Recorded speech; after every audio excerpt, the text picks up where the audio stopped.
de la máquina sincrónica teníamos el diagrama vectorial simplificado, donde descontábamos la resistencia de los devanados, porque la caída de tensión en la resistencia comparada con la caída de tensión en la reactancia síncrona era despreciable. Entonces eso nos permitía eliminar la resistencia. Y la reactancia síncrona era la suma de la reactancia por reacción del inducido más la reactancia por flujo disperso. Entonces, el diagrama vectorial, nosotros suponemos una carga Z de carácter resistivo inductivo, o sea, la tensión adelanta con respecto a la corriente en un cierto ángulo phi. Tenemos la FEM E sub 0, la FEM en vacío, y entonces la ecuación de la FEM es igual a la tensión más la caída de tensión por reactancia sincrónica. Entonces, si sumamos a la tensión esa caída de tensión, que es JXS por I, perpendicular a la corriente, obtenemos la FEM E sub 0. Y ese es el diagrama vectorial simplificado. Y aquí estamos. Voy a arreglar. Ahí la fórmula está escondida. E sub 0 igual a 1 más JXS por I. Sí, se lee. ¿Se lee? Haciendo, con ganas se lee.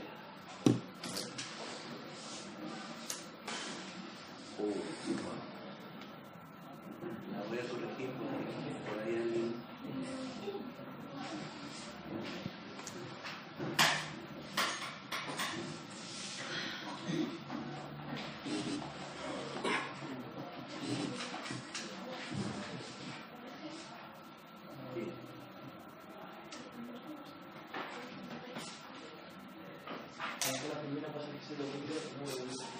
Bien, entonces el ángulo de carga, dijimos que con respecto de la posición en vacío o sin carga, había un desplazamiento del rotor que era identificado con ese ángulo delta. Ese le llamamos ángulo de carga.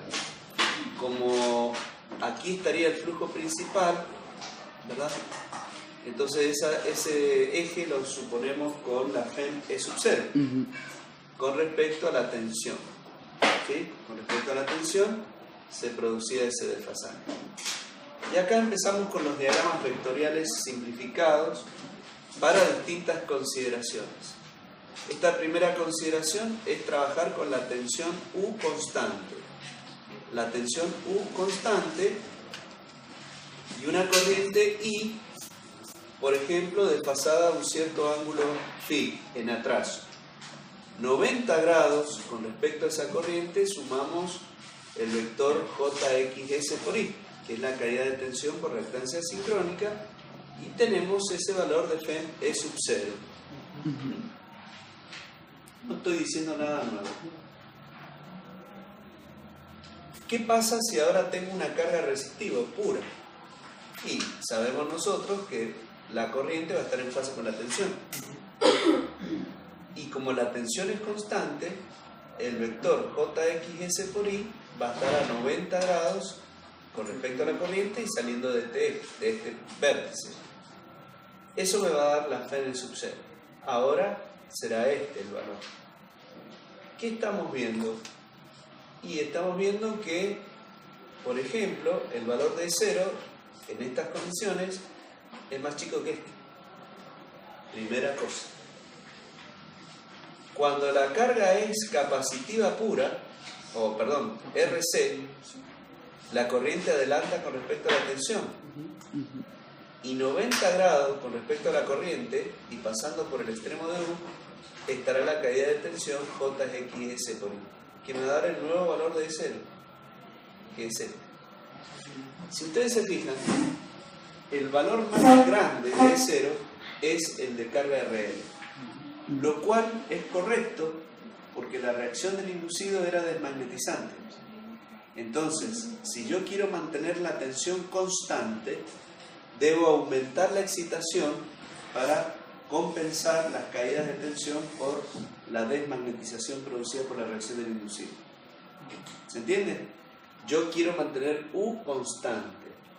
Entonces, si pongo una carga RL, voy a tener que aumentar la FEM E0, lo que significa aumentar la excitación, para que precisamente esa tensión permanezca constante. Con carga resistiva pura, bueno, el valor será menor, porque los efectos de desmagnetización son menores. Y con carga capacitiva, RC, el efecto es magnetizante, ¿sí? Tendería a aumentar la tensión U. Para que no suceda eso, porque yo quiero mantenerla constante, disminuyo la excitación. ¿Está bien? La disminuyo, lo cual significa disminuir la FEM S. ¿Me entendí? Sí. Por otro lado, fíjense el ángulo delta. Con carga RL tenemos este ángulo, con carga R un delta mayor y con carga resistivo-capacitiva un delta mayor todavía. ¿Está bien?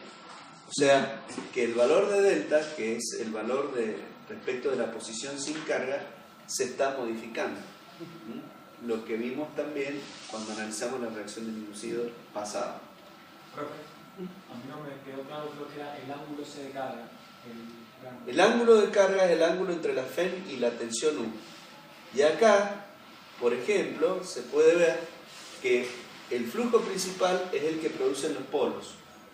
En esa dirección, usted puede considerar tiene la FEM E0. ¿Está bien? En vacío. Que con respecto digamos, a la situación sin carga, nosotros podemos considerarla en esa posición. Cuando aparece la carga y aparece el fenómeno de reacción del inducido, el rotor se puede atrasar o adelantar.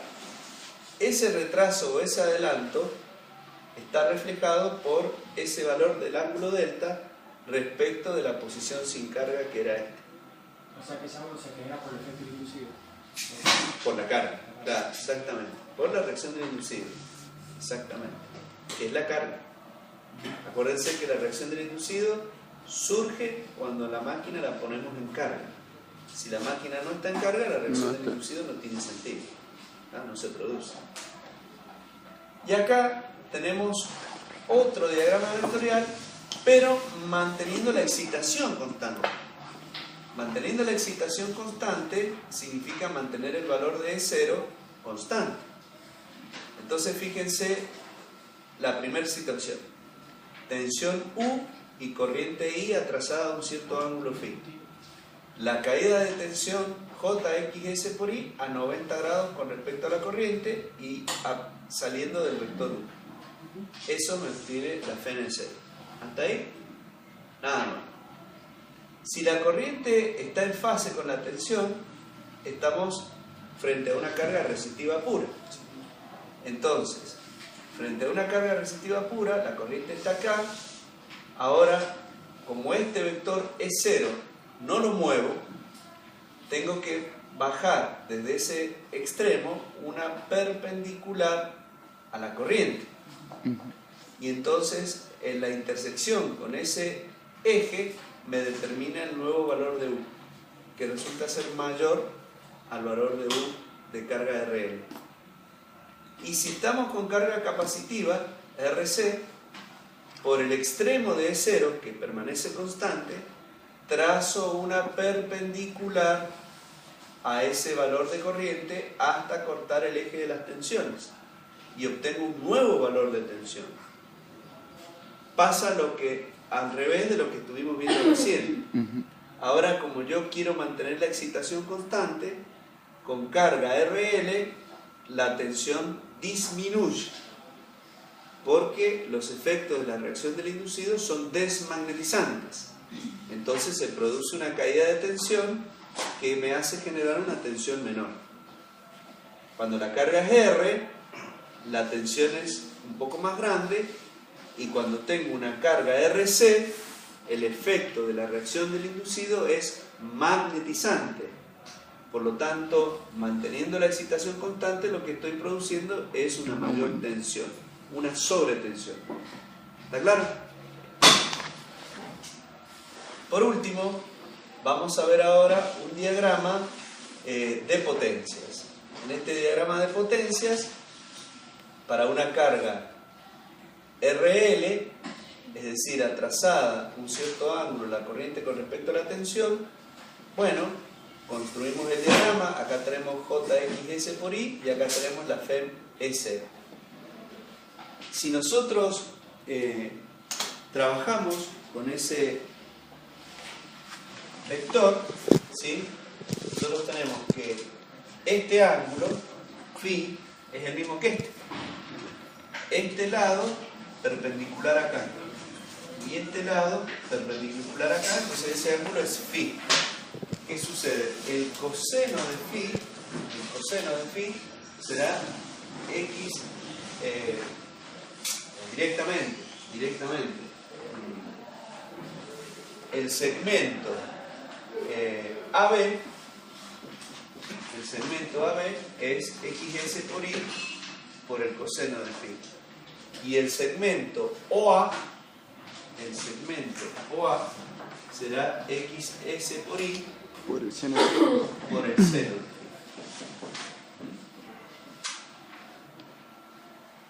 La potencia es m u por i por el coseno de phi. La potencia monofásica. Pero si yo multiplico por m, que es el número de fases, entonces, y ese m vale 3, estoy en presencia de la potencia trifásica. ¿Está bien? Si yo multiplico y divido por xs, ¿sí? Este término que tengo acá es una constante que se va a llamar m por u sobre xs. Y la potencia entonces me va a quedar igual a una constante multiplicado por i por xs por el coseno de phi. O sea, la constante por este segmento que era AB. ¿Sí? O sea, que AB pasa a ser la proyección de la potencia multiplicado por la constante m por u sobre xs. Y a su vez, si yo analizo el triángulo, pongámosle O'Ab, el seno de delta es el segmento AB sobre la hipotenusa, que es la FEM S. Por lo tanto, el segmento AB es también E0 por el seno de delta. O sea que también nos representa la variación del ángulo de carga, este segmento AB que tenemos acá. Entonces el diagrama de tensiones por la constante de escala se transforma en un diagrama de potencias. Este diagrama, que era primitivamente un diagrama de tensiones, ¿sí?, se transformó en un diagrama de potencias donde el segmento AB multiplicado por esa constante que vale 3u sobre xs me estaría dando la potencia activa. ¿Está bien? Eso es lo que significa. Bueno, a ver, vamos a entrar directamente a las curvas características, pero antes quería ver otro tema. En este slide me parece que no lo tenemos. Claro, este slide está más reducido, me parece que no es el mismo que tienen ustedes. No es el mismo. Entonces, si yo sigo por acá, este diagrama lo podemos construir. Esto es un ensayo y entraríamos directamente a las curvas características, pero quedarían un poco perdidos. Hago un compromiso, llego hasta las curvas características y me vuelvo a otro diagrama y lo van a usar en los problemas. Lo que pasa es que tenemos el ensayo este viernes. ¿Qué hora es? Las 4. 3:59. Bueno, vamos a Casi seguir las por 4. acá. Ahí son las 4. En todo caso, cuando superemos esto, que es para que ustedes tengan material para este viernes, retomamos con otro diagrama que les quiero mostrar de potencia constante, ¿no? Para que vean la aplicación de todo esto, porque acá no la van a ver. Bueno, acá tenemos el diagrama vectorial para una máquina de rotor de polos salientes. Entonces, la FEM es 0, como siempre la usamos nosotros en la posición vertical. Nosotros tenemos una corriente I atrasada respecto de la tensión U, o sea, una carga RL. Como se trata de una máquina de rotor de polos salientes, nosotros vimos que existían dos ejes donde podíamos nosotros descomponer el flujo o el campo, que nos daba también lugar a dos reactancias, una de eje directo y otra de eje en cuadratura. ¿Se acuerdan? Entonces, repito, la FEM es 0 en la posición vertical, la tensión U y la corriente atrasada. La corriente I, cuando aparece la corriente, produce el campo por reacción del inducido θI. Ese campo que produce la corriente lo podemos descomponer según dos direcciones.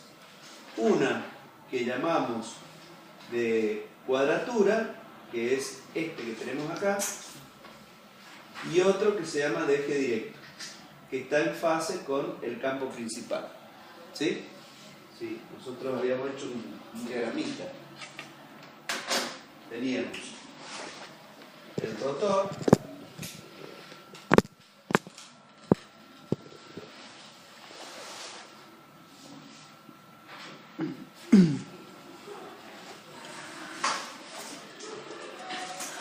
teníamos en este eje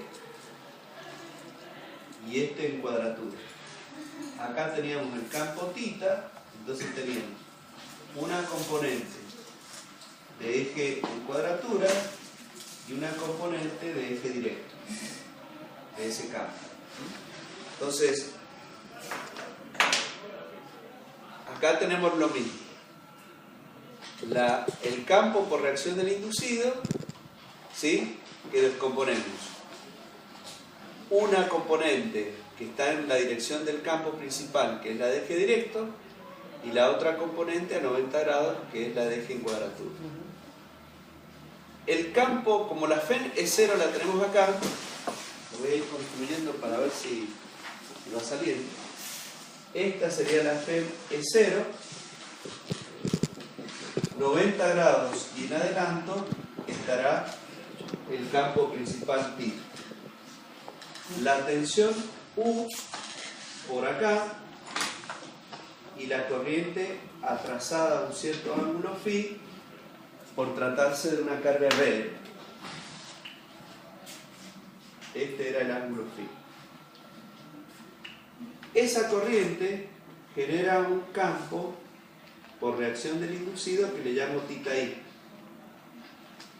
que me va a dar, según lo que acabamos de ver, una componente de eje directo por reacción del inducido y otra componente de reacción del inducido en cuadratura. Esta componente es la que produce la desmagnetización, o sea que lo resto acá. Esta es la de eje directo y me va a dar un nuevo campo desmagnetizado que llamo θ, no le vamos a poner ahí, sería el θ principal con desmagnetización. Eso lo sumo al de eje en cuadratura y obtengo el flujo o el campo resultante, θR. Ese campo resultante va a producir el flujo resultante de R. 90 grados con respecto a ese flujo tendremos la tensión en carga E. ¿Está bien? 90 grados. Entonces, la caída de tensión R por I estará en fase con la corriente y a continuación de la tensión U. Y luego tengo la caída de tensión por flujo disperso, JXD por I. Entonces, hasta acá tendríamos la FEM en carga. ¿Sí? Hasta acá, todo bien. A partir de allí, voy a considerar las caídas de tensión por reacción del inducido de eje en cuadratura y de eje directo. Entonces, para poder hacer eso, nosotros siempre las caídas de tensión reactivas las tomamos a 90 grados respecto de la corriente. Entonces, esta corriente I, vamos a tener una componente de eje directo acá y una componente de eje en cuadratura de la corriente que la tenemos aquí. Recordemos que la corriente alterna tiene o puede interpretarse como formada por dos componentes, una componente activa y una componente reactiva. La componente activa es la que podríamos considerar la de eje directo y la reactiva la que estaría a 90 grados, que es la de eje en cuadratura. ¿Está bien? Entonces, con respecto a la corriente de eje directo, primero vamos a arrancar con la de eje en cuadratura. Vamos a tener una caída de tensión perpendicular y en el trazo JXC por IC, que es la perpendicular a la corriente IC, esta caída de tensión. Y 90 grados con respecto a la corriente de eje directo, vamos a tener la caída de tensión más I directo por X directo. Y eso me va a dar la FEM E0. ¿Está entendido? ¿Cuál fue el último, doctor? ¿El de arriba? J, Sí. corriente de eje directo por la reactancia de por reacción del inducido de eje directo. ¿Está bien? Y ese sería el diagrama. Ahí quedaría el diagrama. ¿Sí? El diagrama del rotor de polo saliente, que es un poquito el más trabajoso. Acá tenemos una experiencia que es la que tiene que ver con la reactancia sincrónica, la determinación de la reactancia sincrónica, que se hace con dos ensayos, el ensayo de vacío y el ensayo de cortocircuito. El ensayo de vacío se hace con los bornes abiertos, se regula la excitación hasta que la máquina alcance la tensión nominal. Con esa misma excitación, la máquina en cortocircuito, digamos, en el ensayo de cortocircuito, nosotros determinamos esta corriente. Fíjense, el ensayo en realidad es al revés. Primero se hace el ensayo en cortocircuito. Y entonces, ¿cómo se hacía el ensayo en cortocircuito? El ensayo en cortocircuito se hace cortocircuitando los bornes, que es lo mismo que poner un amperímetro, regular la excitación hasta que por acá circule la corriente de cortocircuito, que es la corriente nominal. ¿Está bien? Entonces, en esas condiciones se sacan este amperímetro y la máquina queda en vacío. Entonces, cuando la máquina queda en vacío, con esa misma corriente de excitación va a alcanzar un cierto valor de tensión. ¿Está bien? Que será esto. Entonces, la reactancia sincrónica es la relación entre la corriente de excitación para alcanzar el valor de la tensión en vacío con respecto a la corriente de excitación para alcanzar la corriente nominal en el estado de cortocircuito. Así se define la reactancia sincrónica. Nosotros en el apunte tenemos todo un desarrollo para encontrarla para eje directo y para un rotor liso. Nosotros eso lo hemos sacado, no lo pedimos. Con que sepan esta definición, para nosotros es suficiente. ¿Está bien? Porque trabaja en valores por unidad que se aprende en el desarrollo, es fácil el desarrollo, no es difícil, pero es tan trabado que después no lo van a usar nunca y complica el estudio. Por eso lo hemos dejado así. Bueno, y acá tienen cómo varía la corriente de excitación con respecto a la reactancia síncrona con respecto a la corriente de excitación. Empieza a caer a partir de un cierto valor de saturación. Vamos a las curvas características. Bueno, la característica en vacío prácticamente la acabamos de ver. Es la FEM en función de la corriente de excitación. Nosotros vamos aumentando la excitación. En realidad acá ustedes en el ensayo van a observar algo, y es que acá no se ve, que sin corriente de excitación ustedes van a arrancar de un cierto valor de FEM determinado. Eso es debido al efecto del magnetismo remanente de las masas polares. Entonces la curva en realidad sale de por acá. A medida que aumentamos la excitación, la tensión va aumentando hasta llegar a un punto donde el aumento de la excitación no logra grandes incrementos de la tensión.